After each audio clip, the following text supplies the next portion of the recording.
Hi everybody, I'm Jim Tobin. I'm president of Ignite Social Media. I'm happy to be here today. Of course, you're here for the webinar on 6 social media ROI models.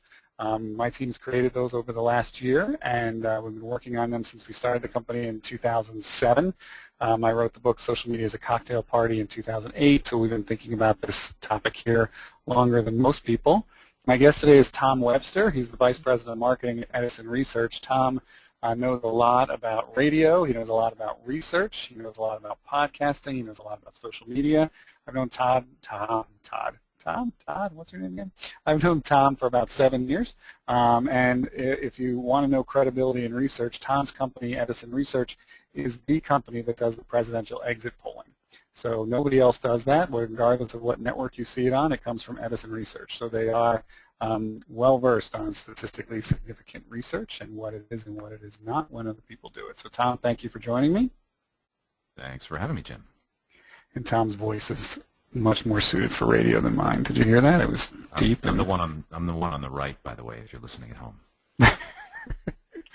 All right, so what are we going to talk about? We will have Q&A at the end of the call. The best way to submit a question is to tweet it at, with the hashtag rather, at hashtag Ignite ROI. We are recording the show, and we'll send you an email at the end of the show. We'll send you a copy of the white paper we refer to, the 6 social media ROI models white paper. It has some spreadsheets embedded in it. It has some other things. So you want to take a look at that email if you want to take our models and adapt them for your use. But anytime you have a question, just send it over Twitter with the hashtag Ignite ROI. So let's get started. If you want to jump the gun and get the white paper right now, please feel free. Here's the bit.ly. It's just /ignite-ROI, all lowercase, because bit.lys are case sensitive. So bit.ly/ignite-ROI. You can take a look at that as we're going along if you prefer, or get it at the end. So we have been thinking about this, I mentioned, for a long time. This is a blog post that Lisa Brazil, who started the company with me and who co-authored the book, wrote in February of 2008. How are we going to measure social media campaigns? And I think when a lot of new technologies come out, the creativity comes first and metrics come second. And so we've made a lot of progress since this. This is a time when we just tried things, and clients would say, that sounds interesting, and we would just try it, and we would see what happened, and then we'd measure after the fact. We're not really doing that now. Tom, what are you seeing in this evolution, generally speaking, as well? Well, I mean, what's happening with social, when you wrote this article, or when Lisa wrote this article, social was an experimental spend for a lot of companies, and so the metrics, such as they are for an experimental spend, are quite a bit different. And what I appreciate about the models that you're going to be presenting today is that they are inherently financial in nature. And the reason why that's so important, I think, is now if you're going to expend real resources towards social, your company has finite resources, so you absolutely have to make an economic decision. I mean, you can talk about sort of fluffy takes on ROI, like, oh, companies have to be there, they have to join the conversation. That's fine, but if you have this one person that you can afford to devote to different activities, then you need to make financial decisions about what that person needs to work on. And that's where we are now with social, and that's why measures like this are crucial. Absolutely. So let's get to some of those measures. These are the 6 models we're going to talk about today. The first one we call amplification. We'll look at the value of social traffic. We'll look at the quality of social traffic. Those are relative to others. We'll look at an estimate of calculating revenue from Facebook fans. We'll look at revenue from social media marketing generally. And if we can do number 5, we should be able to do number 6, which is break it down on a promotions level to say how much is this promotions generated in sales. Now, the assumption in all of these, important to know, is that you are not an e-commerce brand. If you are selling through e-commerce, you have all sorts of additional ways you can track right in a shopping cart. And so that in some ways makes it a little bit easier. Doesn't mean you can show you're generating a positive ROI, but you can do it more easily. Now with a lot of our clients, whether it's Chrysler Group who sells through dealers, or Samsung who sells through Best Buy, Amazon, places like that, or Microsoft Windows who's embedded product in computers, measuring ROI from social is a little more difficult. And so we built these models with those kind of brands in mind, where we cannot look at a direct sales correlation very easily, and so we have to sort of go a roundabout way of getting there. So that's what we'll go through. And let's start with amplification, but the caveats to take in effect are These are, in my mind, sort of version 1.0 models, and I hope you'll react to these models on Twitter. I hope you'll suggest ways to make them better. None of them are perfect, but they're all significantly better than what Gary Vee said of just answer the ROI question by saying, you know, what's the ROI of your mother? I do value my mother. I'm sure Tom values his mother, but that model doesn't get you more budget. $3. $3. Well, the other thing, just real quick on that, is the models aren't perfect, but my take on reading them was that actually for any one person tuning in on this webinar, one of them might just be perfect. I mean, I think they're all very specific, and if you don't do some of the activities that are suggested in some of these models, then it's not applicable to you. But if you do, it might be just the thing for you, and that's what I appreciated about all 6 of them being in this. Yeah, thank you. And all of these models are better than nothing. We're at the point, we're way past 2008, where we could just say, well, like Tom said, it's you know, it's the right thing to do. We have to begin to get close to looking at these numbers, and when you do, they're often pretty encouraging. So let's go to model 1, which is amplification. This is also can be called a media equivalency model, because what we're trying to get to is how much would it cost us if we had to buy the social activity that our marketing efforts generates. So what we look at here is we look at how we calculate social impressions and social actions. And we can do that because we know as marketers what it takes to buy an impression. We buy impressions on a CPM basis all the time. What's the cost per 1,000 impressions for this highly targeted campaign? What's the cost of CPM for this low value, low targeting campaign? What's the CPM for retargeting? We know how much we pay for YouTube views and online, you know, online clicks, those kind of things. So we can get a value, the sum value of the impressions and the actions, and then at the end, the third bullet here, we can compare that to our total social media spend to see if in fact we're getting more than we pay for. So in more specifics, let's take this on a very small level. Let's say you got 2,000 organic Facebook impressions. Now these are not paid, these are your organic Facebook impressions that you can get from Facebook Insights. A highly targeted CPM of $10 is really reasonable. Yes, you can get a $2 CPM. You can also get a $35 CPM. It really depends how targeted you're being. I would argue that your fans who have opted in to say they like you and your friends of fans, statistically more likely to buy than average people, are worth a $10 CPM. So those 2,000 impressions are therefore worth $20. We can also put a quantity on clicks. So we know that we pay a certain amount for our pay-per-click. So if we take all the keywords that we buy and we sort of average out how much it costs us to get somebody to click, we can get a value of what we buy clicks for. And so if we got 100 Facebook clicks and our CPC in search is 50 cents, we can get a $50 value. You can buy YouTube views too. So this is a tricky one. You got to take your organic YouTube views. So separate out your paid if you're doing it. You have to do that on an individual video level. But take your organic YouTube views and price them out at what you pay for a promoted YouTube video. It might be 20 cents per view. So 100 views would be worth $20.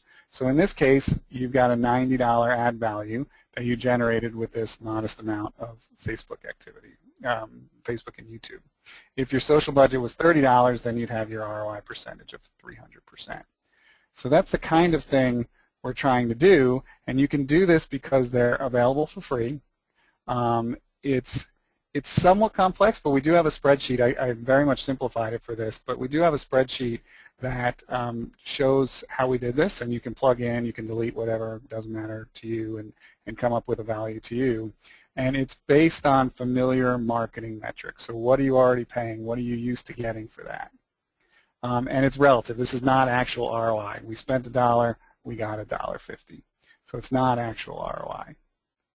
So Tom, thoughts on that first model?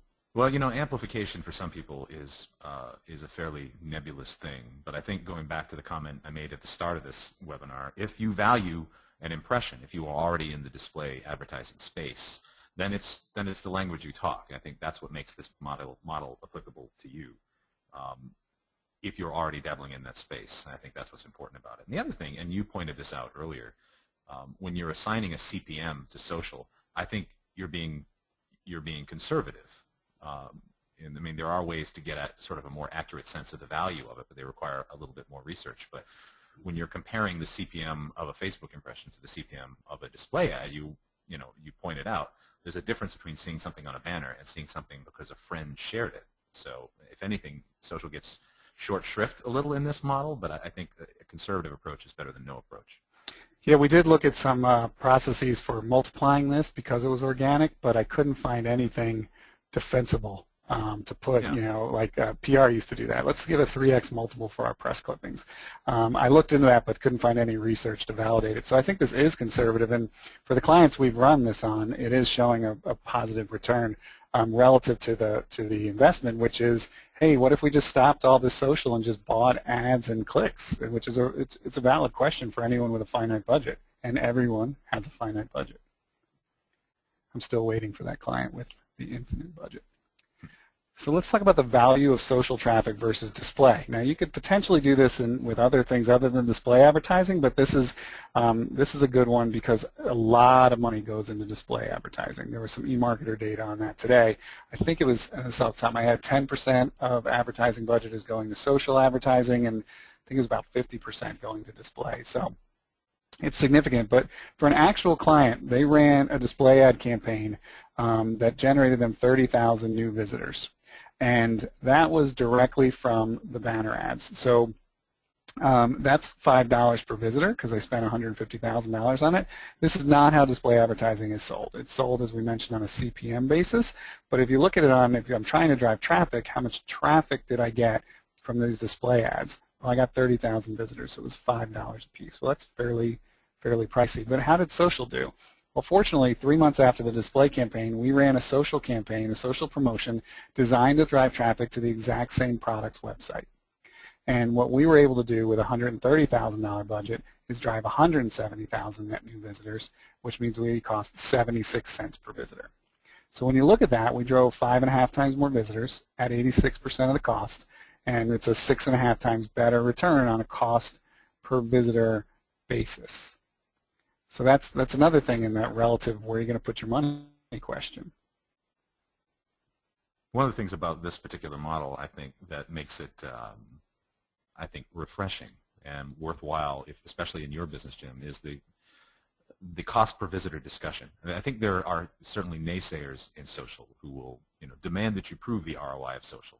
And if you show them this model, they are then forced to tell you what their cost per visitor is for other things. Mm-hmm. And often they won't know that. And that unpleasant discovery part, I think, is where you get to learn a lot about what your clients do and don't know about the value of all of their other activities. And I think all you're trying to do here is hold social to the same level of accountability as everything else and not a higher level of accountability.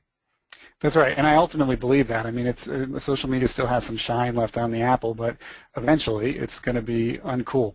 And when it's uncool, we're not going to get funded because we're cool, like we did in 2008, 2009, sometimes still today.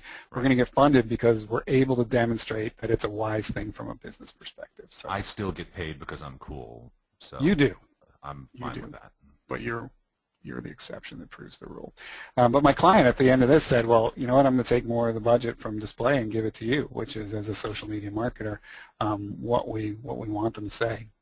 So pretty simple. You do need to have an active display advertising campaign, ideally trying to drive traffic to the same place that you're trying to drive traffic to with social. So it's nice when those line up. They don't always line up, but it is interesting to see how much it costs to get a visitor.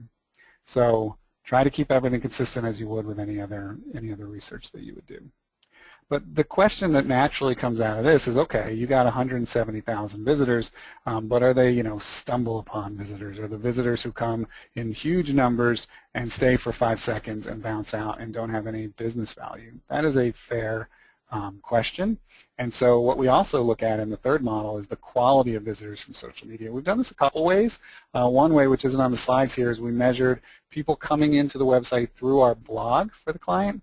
And then people coming in through other means, and people coming in through the blog were 4 times more likely to register for the site than people coming in through other methods. So there are multiple ways to measure quality from social media visitors. But in this case, I'm taking data from that same example I used in Model 2 and comparing it to display here. And in display, we looked at the quality of the traffic coming through display on the same campaign, and it was 1.5 pages per visitor. They spent 40 seconds, there was an 80% bounce rate, and they had 3,000 conversions to the goal pages. So is the product right for me, where to buy, those sorts of goal pages. Our same campaign for social, they in fact stayed significantly longer, 2.84 pages per visit, 2 minutes and 18 seconds time on site. The bounce rate was cut in half, so they explored the site more, and they converted 4 times more often. Now, if you're good at math and you think back, they had 30,000 display and they got 3,000 goal conversions.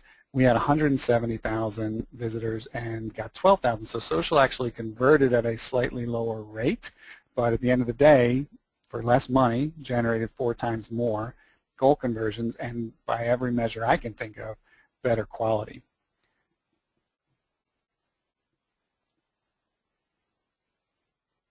Tom, your thoughts?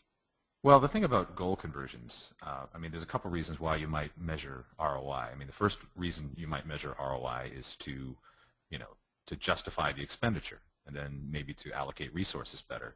But eventually you get to the point where, all right, you've justified an ROI spend and you've allocated your resources accordingly.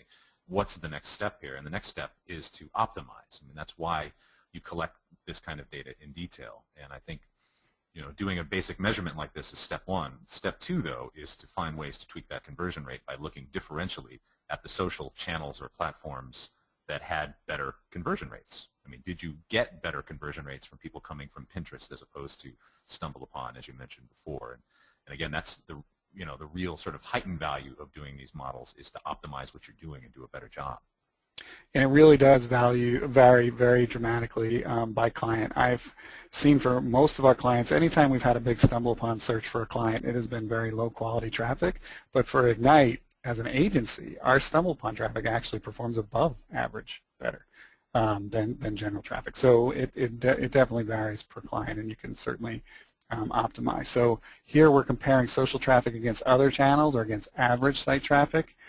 There's a lot to measure, but this is all stuff you can get out of basic Google Analytics type metrics. I think we actually did use Google Analytics as long as you're tagging your display so you can put it in the right bucket pretty easily. And to be fair, sometimes we do advertising with social, which could be another webinar topic in and of itself, but you should calculate all costs, agency fees, prizes if there's a promotion, writing the rules, advertising, all that kind of stuff for your final calculation.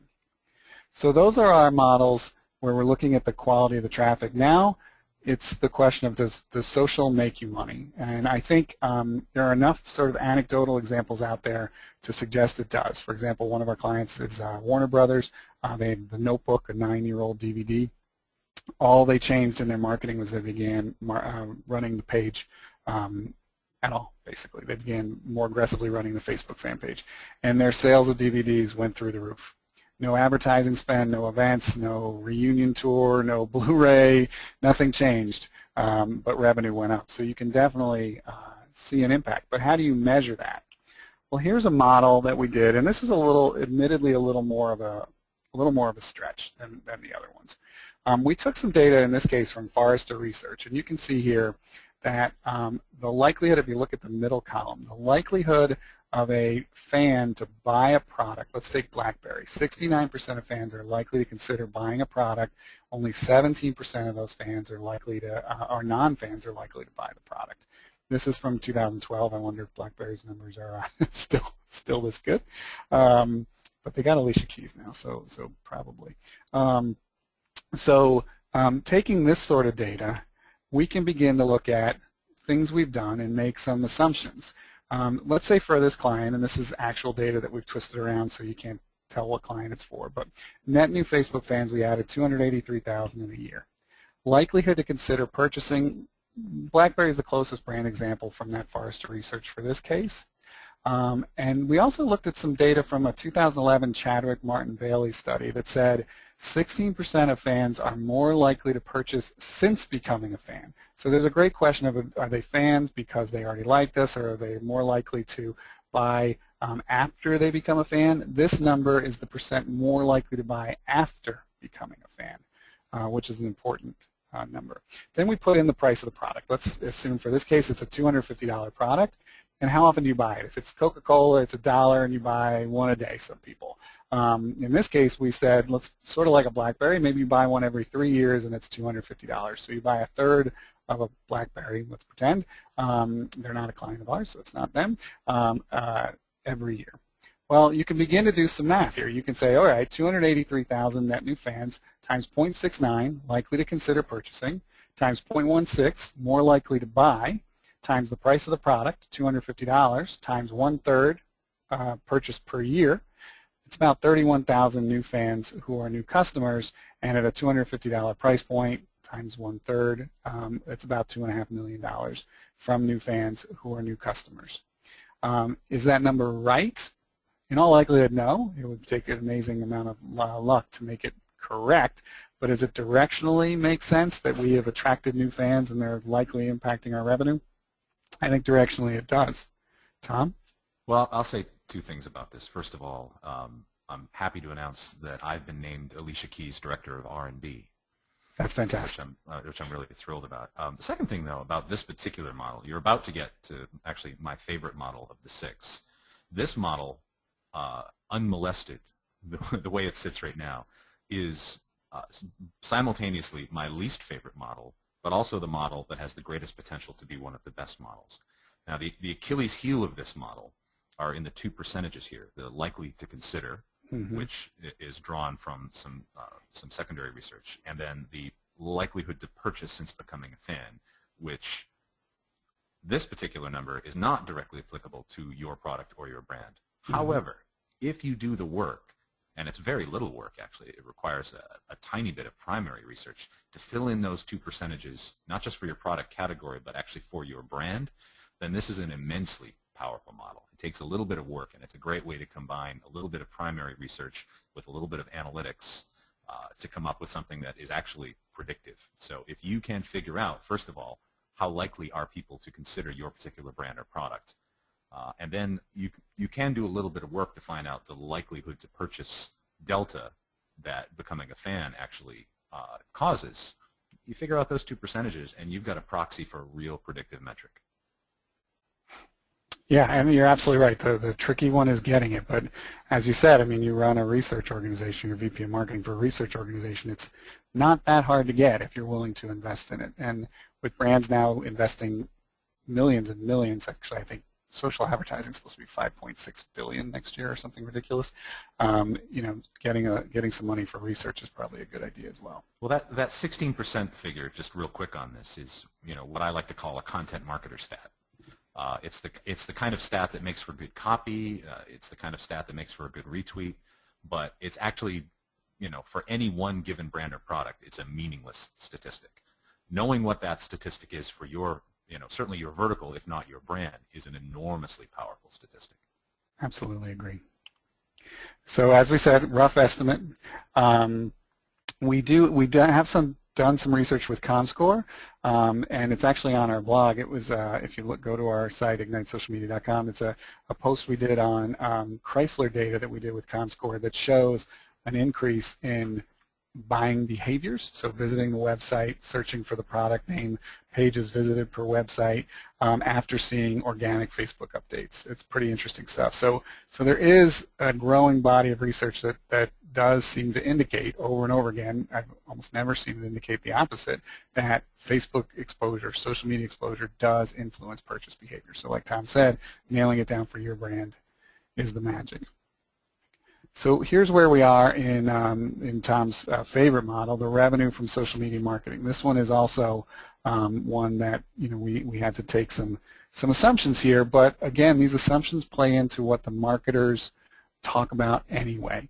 So looking at this one, this is an example again from an actual client where we've changed some of the figures to protect the innocent. But what we looked at here is we have these clients who value visits to certain goal pages, which they should. They can't sell directly through channel, and so they know, hey, if I can drive people to this product right for me, where do I buy this product, those kind of pages, I know, because I've been doing this for years, that pretty nicely correlates with sales. Maybe that day, maybe a week later, maybe a month later, it depends what your product is.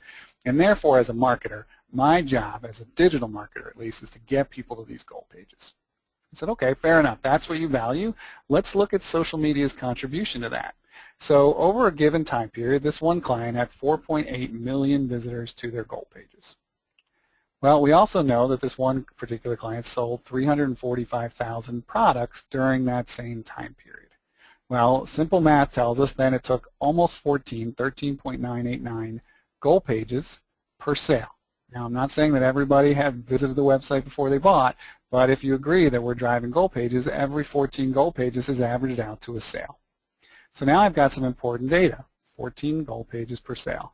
Well, I can look at social and say, well, during the same time period, we sent 27,000 visitors to goal pages. Well, that's not a huge number relative to 4.8 million, so maybe you haven't been paying attention to it. But I can say, well, we sold 1,981 products then. If we know 13.989 goal pages per sale, then we sold, in quotes, almost 2,000 products. If the product is $135 in transaction value, make up a product value there, then I've generated $267,000 in value. And so doing that, I can take a look at my revenue, that 267,000 number. I can take how much we invested in social in that time period, let's say $97,000, and then I can do a basic ROI calculation of revenue minus cost divided by cost, and we got $1.74 back after every dollar we spend. Tom? Well, a couple of things about this one actually was my favorite model, even though it is based on some assumptions. I think, first of all, 13 or 14 goal pages per sale sounds like a pretty good batting average to me. The other thing about this, though, those assumptions, the number of social sales, which you're sort of deriving backwards, that is also the kind of number that is gettable. And again, it does require a little bit more work. It's not rocket surgery, but it does, but it's not black box work either. If you can actually ascertain the number of social sales, and that might require, again, asking your customers, how'd you find out about us, or at least getting some link in that chain, then you can use this again as a proxy for a very powerful predictive metric and spend your money wisely. That's why I really, really like this model. Yes, it's based on assumptions, but what assumptions allow you to do is to back your way into what is the most important question I need to answer. If we like this model and we think this model shows us something, then the most important question we need to answer is pretty clear, and that is, how many social sales did I get? And once you back your way into that, then you've got a very powerful proxy metric. Excellent. Thank you. So again, a rough estimate, but Tom's giving you some input on how to make it a little less rough. Already it's what digital marketers have to deal with their other work, whether it's advertising, online video, whatever the case may be. So the more you know about web behavior and how that correlates to offline sales, which I think Tom is a bit of an expert on, then you can tighten this model up. So the last model, the sixth model, we actually do have a secret bonus seventh model you'll want to stay around for, but the sixth model is the social promotions sales ROI. So let's say you run a promotion, and this is an actual, again, actual client data that's been changed a little bit. The total cost of a promotion we ran, agency fees, prizes, advertising, $195,000. Goal page completions, 34,812. Again, not too tough to measure. We go back to that goal pages per sale of 13.989, and Tom's right, this varies dramatically by client. I've seen 85, I've seen 11, all over the place. So, but in this case, 13.989. Then we can say, well, this helped us sell 2,489 products. The $135 per value that we used in the last one, that's $336,000 in social sales revenue. And because we know it was $195,000, we can do revenue minus cost divided by cost, 72 cents.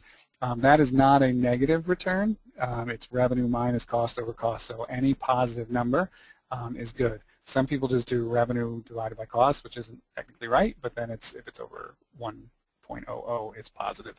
But if you do it in a proper sort of ROI model, it's anything positive. Most marketing frequently has negative ROI. It's very tough for most marketers to prove an actual return from sales, in sales from a marketing effort. But this model attempts to wrap around that. So Tom, what are your thoughts on this one? Well, I mean, the two numbers that really matter here, besides obviously the financials, are the sales per completions, and that's where you get goal pages per sale. And I think, again, once you move in your ROI thinking beyond merely justifying and allocating broad per channel resources, goal pages per sale is an excellent metric to optimize.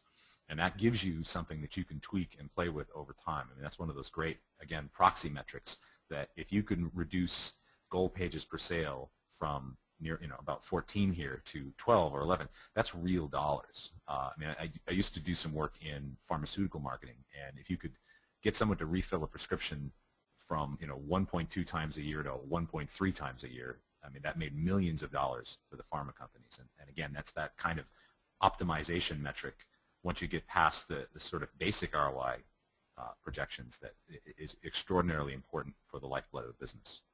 Yeah, I do have a word of caution on this model that actually one of my clients brought up when we shared it with them. They said, I'm a little hesitant to share this one up to the CEO and the like because I'm afraid they might believe it. And then the measurement that's going to, the request that's going to come back down is make sure every social promotion you do is driven toward goal pages. Make sure every update you send is driven toward generating visitors to goal pages. And we all know that if we do that, we're going to end up with lower performing social media marketing. You cannot just drive goal page completions or you're going to ruin your marketing. Works well when you want to map to purchase intent, and if you're getting any sort of positive ROI, that's a good thing in marketing spending. So the bonus model 7 here in this lovely blue is show me yours, and this is the one to put in your back pocket whenever you get in a jam. Because what I hear a lot, clients say, is I need you to develop, give me some estimate of the social media, of the ROI from the social media marketing we do with you. And what I typically say back is, I'm happy to do that. I just need you to send me the ROI model you have for advertising, for PR, and events, because I just want to put it in the same format so that all your ROI models look the same. I have never gotten one of those back. And it does reset the conversation a little bit. Tom, you think? Well, it does, because I mean, especially when you're talking about offline, those models are really, really difficult. And again, it's the fact that they're difficult that means only the best businesses figure them out. I mean, that's where I come down on this. And I think whenever you're talking about purchases that happen offline that were driven by social, those are things that are modelable. Those are things that we can figure out. They require some work. For instance, if I post on Twitter that I like a certain laptop bag, I travel a lot, and it's held up well over 10 years of travel, I'm not going to put that out there with an affiliate link because that's not what I do. But if someone reads that and then later makes a purchase based on that, there's no direct linkage. There's no click trail for that. But social absolutely drove that purchase, and I think it's moving to that level where you start to really hold social accountable. Requires more work, but I think makes social look even better compared to some other channels when you do that work. Yeah, I remember Comscore did some research about 4 years ago showing that banner ads, even when people don't click, lead to increased sales. And the research that we had Comscore do shows the same kind of thing. Even people not clicking on social assets do behave better. They go off and they search for your key phrases. And so when you can attribute social properly, it does well. I remember when Argyle Social released a study showing that when they tracked last click attribution, what did you click on right before you buy, social got 1 credit, but when you clicked multi-point attribution with social involved in the process, it contributed to about 6 times more sales. So that's another thing we struggle with in terms of crediting social with sales, even when there is a shopping cart involved.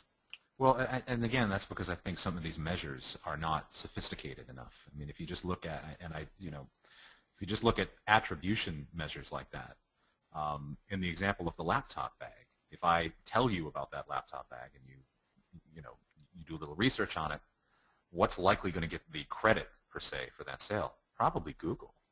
But Google was nothing more than a utility that helped connect you to their website. It had absolutely nothing to do with the sale. And that's where some of these attribution models really fall flat a little bit and need to become more sophisticated. So a couple of questions have come in, and this slide says @Ignite Social Media. It's actually our handles @IgniteSMA, or you can use the hashtag which we're monitoring of Ignite ROI. So Tom, a question that came in through the hashtag is, and you've alluded to this a little bit, how do you include offline elements like purchases or events in a social ROI calculation? This is one of my favorite questions to get, Jim. You need to ask the peoples. I mean, I think one of the most important questions you can ask your customers, and you should ask it to them whenever you are at a point in your relationship with a customer where they're likely to answer it, is, how did you find out about us? Where did you learn about us? That's such a basic, point of sale business 101 question, and I think we get away from doing that a little bit. But if you're able to tease out from your customers that, a friend of mine passed this along on Facebook, then that's hard data, A, and B, it also shows that everybody is an influencer. I think we focus a little heavily on the numbers of influence marketing, but often in the funnel, it is a friend at that sort of decision point in the funnel that really tips you over one way or the other, and that behavior is happening on social. So you need to ask people. You need to do some primary research, and again, that's the next step. That's the next evolution, if you will, of being smarter and more sophisticated about measuring your social. The answer is not hard to get. The question is, how badly do you want the answer? Yeah, and I like asking what you said, asking them at the chance you get. When I used to do traditional advertising, we would do phone surveys and say, how did you hear about this? And the number one answer was always TV, even when no TV marketing had been done. So asking right at the point when someone's signing up for a webinar like this, or when they're in your store making a purchase, or when it's fresh in your mind, I think you're likely to get better answers that you can then extrapolate out. And we know that X% of our clients hear about us from social. Other question that came in is how do you balance day-to-day versus campaign or promotional social ROI? And I'll start that. I think they both contribute nicely. Let's take a look at impressions. You can certainly take a huge increase in organic online mentions of a brand through a social promotion. I think you saw that. It wasn't really a promotion, but you saw that with Oreo around the Super Bowl, people buzzing about Oreo. But in terms of mass numbers of impressions, for our clients, that typically comes through the biggest number anyway, comes through the newsfeed. And so that's your day-to-day work managing a channel. And then the drivers of moving other needles in terms of getting people to a website, getting people to sign up for CRM or email marketing, which we really didn't talk about. Those kinds of things we found are easier to influence through promotions because they're in the middle of participating in a promotion. They can opt in to email if they're so inclined, or they can take some of those other actions. One of our promotions for a client, we let the promotion just sit, and we didn't try to sell the product at all, but there were some links off, there on the site that it always existed, and a certain number of people clicked on those. And so I thought they were highly qualified visitors because they didn't have to visit the goal page as a condition of entry or anything. That would be a silly way of inflating numbers that would increase your number but lower your value. The other thing about that kind of day-to-day activity, it does two things. Number one, it introduces some real opportunity to get even finer on your social metrics. But with that, anytime you introduce a kind of longitudinal component into looking at all of your data, looking at it over time, you dramatically increase the number of variables that you have to look at. Now, earlier we talked about reducing variables in some of these models to make them cleaner. Once you start to look at things longitudinally, then what you really need to do is dump everything you're doing into the same model. And if you tell me every single thing you did to promote, advertise, or otherwise make customers aware of your product over a long period of time, and you give me your sales over that period of time, I can give you the exact value of social with an Excel spreadsheet. I mean, that's sort of the next level, I suppose, but it actually is helpful to look at things day to day when you can start to look at all of the variables that go into your marketing, and then it's a simple regression model. Again, you can do it with Excel. You can do it with Excel. I can't do regression models. I don't think I could do it with 2 friends and 3 computers. But I know people like you. So another question that came in is, are we getting more than we pay for with social media? And the answer when we've run those things is when you talk about the way we think about it, then generally the answer is yes. But I do have a bit of a rant in that I think that a lot of brands are overspending on advertising and making it very hard to generate a return. You see large brands, dropping millions and millions of dollars in a 3-month period to grow a Facebook fan base. and they're doing no social promotion in the midst of that. I find that to be a highly questionable strategy for a couple reasons. One, I question the value of those fans.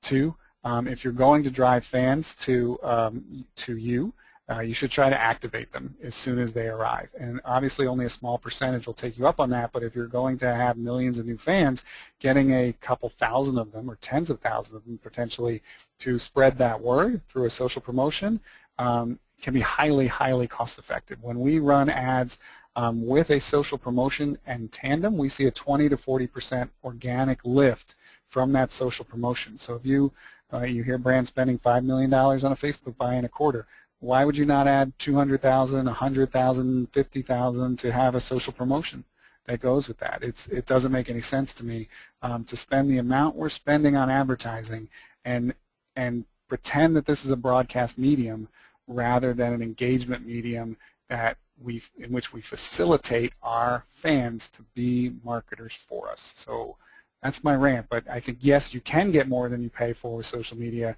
but a lot of brands aren't going to get it because they're a little drunk with ad budget, I think.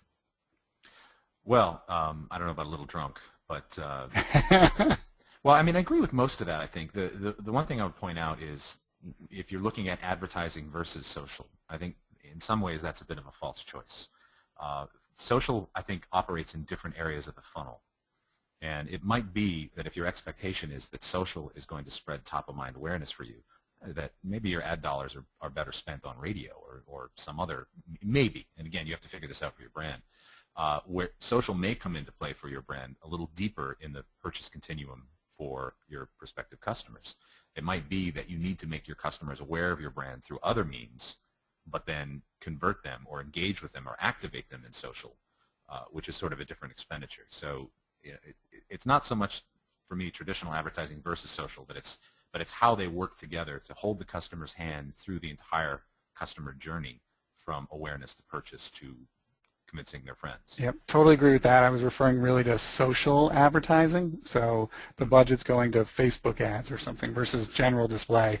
I'm not against display, and I'm not against paying money for Facebook ads or promoted tweets or any of those things. I just think the balance gets out of whack for certain brands. Well, I'm a little drunk with advertising. You are. Yeah. Another question came in is, in your experience, how does ROI compare to other channels like email or display? We had a few examples comparing to display.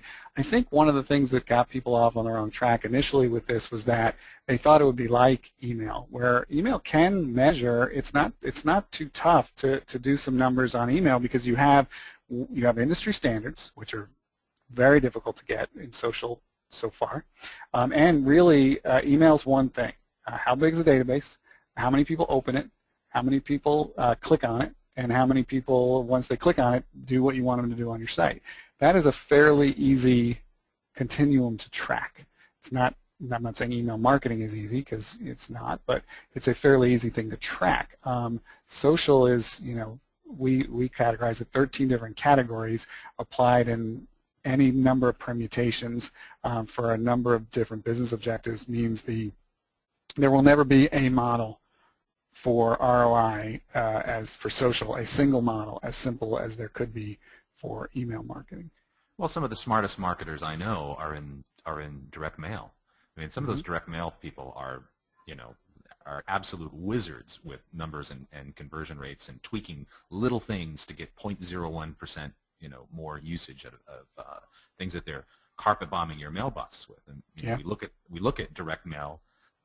And we think, well, that's not very sophisticated. It's incredibly sophisticated. And when that direct mail flyer shows up in your box with a dry cleaning offer at exactly the moment you need to do some dry cleaning, then it matters. Having said that, you're talking about some very low rates with direct mail, but what they do give you is they give you surety in your models. And that sort of predictability people are willing to pay a premium for. And I think if you get social to that kind of predictability in at least a limited setting with your brand under certain circumstances, then you will begin to see that it's something you can rely upon much more if that's in fact true from your brand. But there is a sort of flight to safety with some other advertising and marketing channels simply because those numbers are kind of set in stone. Absolutely, and you can't guarantee social promotion is going to generate 170,000 visitors to your website. But if you ran ads and you know your click-through rate or your email marketing, there is that safety involved. At the same time, when it takes off, it doesn't always take off. When it takes off, it is by far the most cost-effective marketing out there. But the magic is in figuring out what's going to take off, and then giving people the means and the reason to help you with your marketing. But with that, it is about 2:45 Eastern Time, so I do want to wrap it up.